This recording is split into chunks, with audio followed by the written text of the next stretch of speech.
अभी हम लोग यहाँ पे साइंस का लेसन नंबर 2 सीखेंगे। तो हम लोग ने प्रीवियसली देखो लेसन नंबर 1 लेसन नंबर 3 खत्म किया, बहुत इजी था। अभी यहाँ पे सेकेंड लेसन है वो है हेल्थ एंड डिजीज। ओके, अभी ऐसा कंडीशन है जहाँ पे ये दोनों टर्म है वो हम लोग को डेली सुनाई देते हैं, हेल्थ एंड डिजीज। ओके, तो यहाँ पे हम लोग हेल्थ एंड डिजीज के बारे में सीखेंगे। हेल्थ डेफिनेशन क्या है हेल्थ का? ओके, क्या definition? Health is a state of complete physical okay, mentally okay, and social well-beingness and not merely the absence of any disease. Okay, health okay, state of complete physical, mental and social well-beingness. okay, तो ये beingness यानी सब ठीक होना चाहिए। क्या ठीक होना चाहिए? हम लोग का फिजिकल कंडीशन ठीक होना चाहिए, मेंटली हम लोग ठीक होने चाहिए, एंड हम लोग का आजू बाजू का एनवायरनमेंट भी क्या होना चाहिए? अच्छा होना चाहिए। तो ही उसको क्या बोला जाता है कि वो हेल्दी है, ऐसा बोला जाता है। And not merely the absence of any disease. Okay, उसके अंदर कोई भी डिजीज नहीं होना चाहिए, तो ही वो पर्सन हेल्दी है, हम लोग ऐसा कंसीडर कर सकते हैं। सिर्फ डिजीज नहीं है यानी हेल्दी है क्या? नहीं, ऐसा नहीं होता। ओके, हम लोग नॉर्मली क्या बोलते हैं? कोई डिजीज नहीं है, हम लोग को बीमारी नहीं है तो हम लोग हेल्दी है। नहीं, इसके साथ ये भी होना चाहिए, वो फिजिकली फिट होना चाहिए, मेंटली डिस्टर्ब नहीं होना चाहिए, उसके आजू बाजू का एनवायरनमेंट, फैमिली एनवायरनमेंट वो भी ठीक होना चाहिए, या फिर वो जॉब पे जाता है तो वो एनवायरनमेंट, या फिर वो स्टडी कर रहा है स्कूल का एनवायरनमेंट वो भी अच्छा होना चाहिए, तो ही वो हेल्दी है। Okay, what is disease? अब ये डिजीज क्या है? Condition of disturbance of physiological और साइकोलॉजिकल प्रोसेस ऑफ बॉडी का फिजियोलॉजिकल ओके यानी अपना पूरा बॉडी, एंड साइकोलॉजिकल यानी हम लोग बोल सकते हैं mental. Okay, psychological process of body is called disease. Okay, जब हम लोग फिजियोलॉजिकली एंड साइकोलॉजिकली डिस्टर्ब हो जाते हैं, क्या हो जाते हैं? डिस्टर्ब, किसी एक हम लोग बोल सकते हैं कि रीजन की वजह से, तो क्या है वो? डिजीज है। हम लोग के अंदर क्या है? एक certain disease. Okay, each disease has own its specific symptoms। हर एक डिजीज के अलग अलग सिम्टम्स होते हैं। कुछ डिजीज के कॉमन सिम्टम्स हो सकते हैं मगर सभी सिम्टम्स कॉमन नहीं होते। ओके, तो अलग अलग सिम्टम्स होते हैं। सिम्टम्स क्या है? देखो, जब हम लोग बीमार पड़ते हैं तो हम लोग को क्या आता है कि बॉडी का टेम्परेचर बढ़ता है, थोड़ी थकावट महसूस होती है, तो ये सब चीजों को सिम्टम्स बोला जाता है। क्या बोला जाता है? Symptoms. Okay, next types of disease. यहाँ पे देखो क्या लिखा है। Okay, you must have heard the names of the various disease. आप लोगों ने बहुत सारे डिजीज का नाम सुना होगा, like diabetes, common cold, asthma and down syndrome, heart disease. Okay, अब ये डाउन सिंड्रोम क्या है उसके बारे में हम लोग सीखेंगे 9th स्टैंडर्ड में। Okay, the reasons and the symptoms of all this disease are the different. ये जितने भी डिजीज है उनके रीजन यानी कि वो डिजीज क्यों होता है, कैसे होता है, वो उसके रीजन अलग अलग है और इनके सिम्टम्स भी अलग होते हैं। डिजीज होने के बाद हम लोग के बॉडी के अंदर क्या चेंजेस दिखते हैं, वो सिम्टम्स भी अलग रहते हैं। To bring the coordination in scientific study of the disease are classified as follows. तो डिजीज को कैसे क्लासिफाई किया है? Okay, next types of disease. तो यहाँ पे देखो क्या क्या टाइप्स है, कैसे डिजीज को क्लासिफाई किया है? According to duration.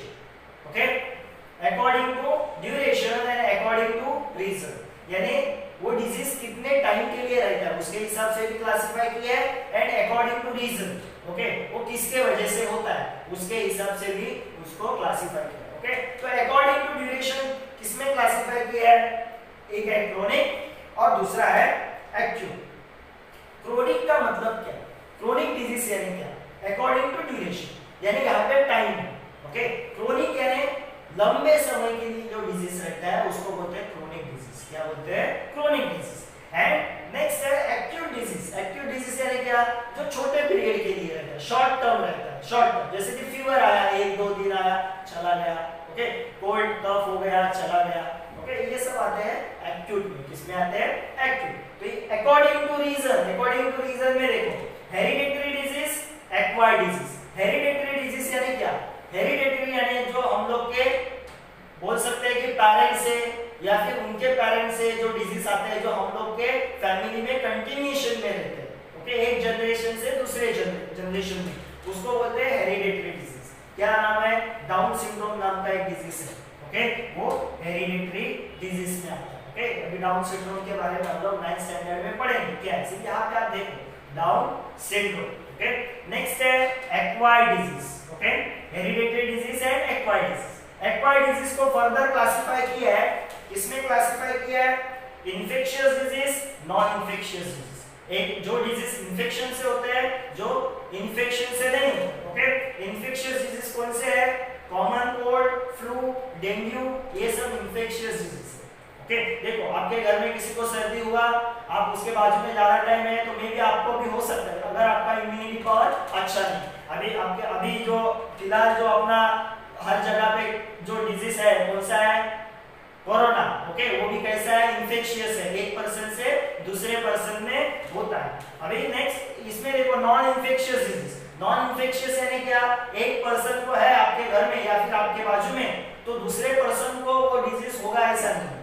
ओके, अभी वो नॉन इन्फेक्शियस कौन सा है? डायबिटीज है, हार्ट डिजीज है, वो हर एक पर्टिकुलर पर्सन को रहता है, वो एक दूसरे से स्प्रेड नहीं होता। इन्फेक्शियस डिजीज एक दूसरे से स्प्रेड होता है। ओके, अभी देखो यहाँ पे देखो। ओके, अभी ये क्या कर रहा है? खांस रहा है, ओके, कफ कर रहा है, तो क्या होता है? देखो इन दिस एरिया, अभी जब भी हम लोग कफ करते हैं या फिर बोलते भी है, तब हमारे माउथ से सर्टेन ड्रॉपलेट्स निकलते हैं। क्या निकलते हैं? ड्रॉपलेट्स। ओके, अभी वो ड्रॉपलेट्स कैसे गिरते हैं? देखो यहाँ पे देखो, in this area small droplets are vaporised into fine mist. Small droplets क्या होते हैं? वेपोराइज होते हैं फाइन मिस्ट में। नेक्स्ट यहाँ पे देखो क्या लिखा है? Mist remain in the air for several minutes to few hours. Okay, वो मिस्ट, ओके, वाटर ड्रॉपलेट जैसे मिस्ट क्या होते हैं? बहुत टाइम के लिए, सेवरल टाइम के लिए क्या होते हैं? सेवरल यानी 2-3 दिन नहीं, कुछ सर्टेन आवर्स के लिए या फिर सर्टेन मिनट्स के लिए क्या रहते हैं? यहाँ पे एयर में रहते हैं, वैसे के वैसे। ओके, उस आजू बाजू के एयर में लंबे नहीं जाते, वहां उस एरिया में रहते हैं। ओके, नेक्स्ट यहाँ पे देखो, large droplet settle down on the ground with in few seconds. जो बड़े ड्रॉपलेट्स निकलते हैं माउथ से, वो क्या होते हैं? नीचे गिरते हैं। एकदम छोटे ड्रॉपलेट यहाँ पे एयर में रहते हैं थोड़ी देर के लिए। Okay, for a few minutes, for few hours के लिए भी हो सकता है। तो जब भी सर्टेन पर्सन को ऐसा इन्फेक्शियस डिजीज होगा, अगर वो खांस रहा है तो हम लोग नॉर्मली बोलते हैं, नॉर्मली भी खांसते वक्त हम लोग बोलते हैं कि क्या रखना चाहिए हाथ के ऊपर, माउथ के ऊपर क्या रखना चाहिए? हाथ या फिर हैंडकरचीफ रखना चाहिए। क्यों? क्योंकि ये आगे की तरफ एयर में वो मिक्स ना हो जाए, जो भी हम लोग के अंदर वायरसेस है या फिर कुछ भी है, वो बैक्टीरिया वो बाहर एयर में ना जाए, इसके लिए। Okay, how do the following disease spreads? Okay, अभी ये देखो, ये आपके टेक्स्ट बुक में सर्टेन क्वेश्चंस दिए है जो आपको एग्जाम में आ सकता है। अभी देखो, हेपेटाइटिस है, मलेरिया, स्कैबिज है, टीबी है, डेंगू है, डिसेंट्री है, रिंगवॉर्म है, स्वाइन फ्लू है, ये डिजीज कैसे फैलते हैं? ओके, तो हेपेटाइटिस देखो कैसा फैलता है? Contaminated food and water. Contaminated यानी जिसके अंदर बैक्टीरियाज है, ऐसा फूड अगर या फिर वाटर आप खाते हो तो आपको हेपेटाइटिस होता है। या फिर ब्लड से भी, हेपेटाइटिस के अलग अलग टाइप्स है, कुछ हेपेटाइटिस ब्लड से भी, कंटामिनेटेड ब्लड से, ओके, होता है। नेक्स्ट है dysentery. Okay, dysentery contaminated food and water. देखो स्टमक पेन होता है आपको और बार-बार टॉयलेट में जाना पड़ता है, उसको बोलते हैं डिसेंट्री। वो कब होता है? जब अगर आप लोगों ने कंटामिनेटेड फूड यानी ओपन फूड जो बाहर रहता है रोड पे वो खाया, या फिर कंटामिनेटेड वाटर जिसमें सर्टेन बैक्टीरियाज मिक्स है, ऐसा वाटर खाया तो आप पिया तो आपको हो सकता है। नेक्स्ट है टीबी। ओके, इसको ट्यूबरकुलोसिस बोलते हैं। क्या बोलते हैं? ट्यूबरकुलोसिस। वो बैक्टीरिया की वजह से होता है। किसकी वजह से होता है? बैक्टीरिया से। ये देखो, ये इन्फेक्शियस डिजीज है, एक पर्सन से दूसरे पर्सन को होता है। नेक्स्ट है स्वाइन फ्लू। ये वायरस की वजह से होता है। कौन सा वायरस? H1N1, इस वायरस की वजह से। ये भी एक दूसरे से ये भी इन्फेक्शियस है, एक से दूसरे को होता है। नेक्स्ट है मलेरिया, डेंगू। ये होता है मॉस्किटो के काटने से। अभी कौन सा मॉस्किटो के काटने से वो आगे हम लोग सीखेंगे। नेक्स्ट है स्कैबिज। ओके, हाथ के ऊपर वगैरह देखो, स्किन के ऊपर वो स्कैबिज आता है by contact with the infected person. अगर वो इन्फेक्टेड पर्सन से आपका डायरेक्ट कांटेक्ट है या फिर उसके क्लोथ्स या फिर उसका टॉवेल आप यूज कर रहे हो तो आपको हो सकता है। नेक्स्ट रिंगवॉर्म, ये है fungal infection. Okay, fungus infection से बॉडी के ऊपर रिंगवॉर्म्स आते हैं। Okay, what do we mean by the pathogen, ये भी एक क्वेश्चन है। पैथोजन यानी क्या? पैथोजन यानी क्या? पैथोजन यानी ऐसे ऑर्गेनिज्म जो डिजीज प्रोड्यूस करते हैं। The organism which produce disease, जो ऑर्गेनिज्म हमारे अंदर डिजीज प्रोड्यूस करते हैं उनको बोलते हैं पैथोजन। ओके, याद रखना। Okay, what do we mean by the infectious disease? Okay, infectious disease are those disease which transmitted from one person to another, एक पर्सन से दूसरे पर्सन में ये डिजीज ट्रांसमिटेड होते हैं, उसको बोलते हैं इन्फेक्शियस डिजीज। क्या बोलते हैं? Infectious disease. जैसे कि कोरोना, अभी ये इन्फेक्शियस डिजीज हुआ। ओके, नेक्स्ट इन्फेक्शियस डिजीज देखो क्या लिखा है। Okay, spread through contaminated air, water, food, vectors. Vectors यानी क्या? सर्टन मॉस्किटोज वगैरह, इनको बोलते हैं vectors. Insect and others animal, उसको बोलते हैं वेक्टर। जो ये डिजीज एक पर्सन से दूसरे पर्सन में लेके जाने वाले इंसेक्ट या फिर एनिमल, उनको बोलते हैं vectors, are called infectious disease. Next, okay, यहाँ पे देखो अलग अलग डिजीज के नाम दिए हैं, किसके वजह से ये डिजीज होता है वो दिया है, इन्फेक्शन कैसे होता है वो दिया है, सिम्टम्स कैसे होता है वो दिया है, प्रिवेंशन एंड ट्रीटमेंट के बारे में दिया है। तो फास्ट हम लोग देखते हैं ट्यूबरकुलोसिस। ये एक डिजीज है, कौन से बैक्टीरिया की वजह से होता है? पैथोजन यानी डिजीज प्रोड्यूसिंग ऑर्गेनिज्म, माइकोबैक्टीरियम ट्यूबरकुलेम, इस बैक्टीरिया की वजह से होता है। ओके, मोड ऑफ इन्फेक्शन कैसे होता है ये हम लोग को? स्पीकिंग बाय द पेशेंट, अगर कोई किसी को ट्यूबरकुलोसिस है, वो थूक रहा है तो उसके माउथ से निकलने वाला स्पिट उसके वजह से हो सकता है। Through the air, prolong contact with and sharing the material of the patient, अगर किसी को टीबी हुआ है, आप उसके कांटेक्ट में ज्यादा टाइम स्पेंड कर रहे हो तो वो आपको हो सकता है, क्योंकि उसके अंदर के जो बैक्टीरियाज है वो कहाँ पे मिक्स होते हैं? कहाँ पे मिक्स होते हैं? एयर में। वो एयर थ्रू हमारे अंदर जा सकते हैं, थ्रू द नोज। सिम्टम्स क्या है? ओके, सिम्टम्स है, अभी टीबी हुआ तो हम लोग को कैसा पता चलता है? Chronic cough. ओके, बहुत लॉन्ग टाइम के लिए, ऑलमोस्ट 1 मंथ के लिए क्या रहता है? कफ, खांसी रहती है।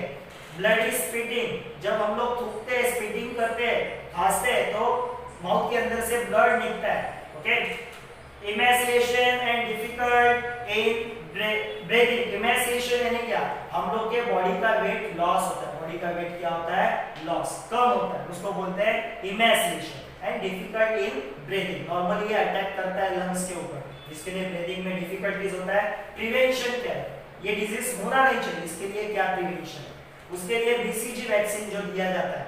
Okay, next isolation of patient, अगर किसी को हुआ है तो उस पेशेंट को अलग रखना, उसको बोलते हैं आइसोलेशन। ओके, नॉर्मल पीपल से अलग रखना। And regular medication like dots. Okay, ये डॉट जो मेडिसिन दिए जाते हैं, जो हॉस्पिटल्स में जाके हम लोग को रेगुलरली ऑब्जर्वेशन थ्रू ये मेडिसिन देना पड़ता है, उसको बोलते हैं डॉट। नेक्स्ट है हेपेटाइटिस। ओके, कौन कौन से हेपेटाइटिस है? अलग अलग, A B C D E, ये अलग अलग वायरसेस है हेपेटाइटिस के। ओके, उसको जॉन्डिस भी बोलते हैं। क्या बोलते हैं? जॉन्डिस। ओके, आपण त्याला मराठीमध्ये कावीळ असं म्हणतो। Contaminated water, sharing the needles, एक पर्सन का नीडल दूसरे पर्सन को लगाया, इंजेक्शन, तो एंड ब्लड ट्रांसफ्यूजन, एक पर्सन का अगर कंटैमिनेटेड पर्सन है, किसी पर्सन को हेपेटाइटिस है तो उसका ब्लड दूसरे पर्सन को दिया तो भी हो सकता है। ओके, सिम्टम्स क्या है? कैसे पता चलता है कि हेपेटाइटिस है? Anorexia, yellow urine, general weakness, nausea, vomiting, grey stool. Okay, anorexia यानी क्या? आपको जो खाना खाते हैं हम लोग, भूख लगती है हम लोग को, वो कम लगती है। हम लोग का खाना खाने का, जितना हम लोग खाना खाते हैं वो थोड़ा कम होता जाता है। ओके, हम लोग को भूख नहीं लगती है, उसको बोलते हैं एनोरेक्सिया। ओके, यूरिन येलोइश होता है, जनरल वीकनेस आता है।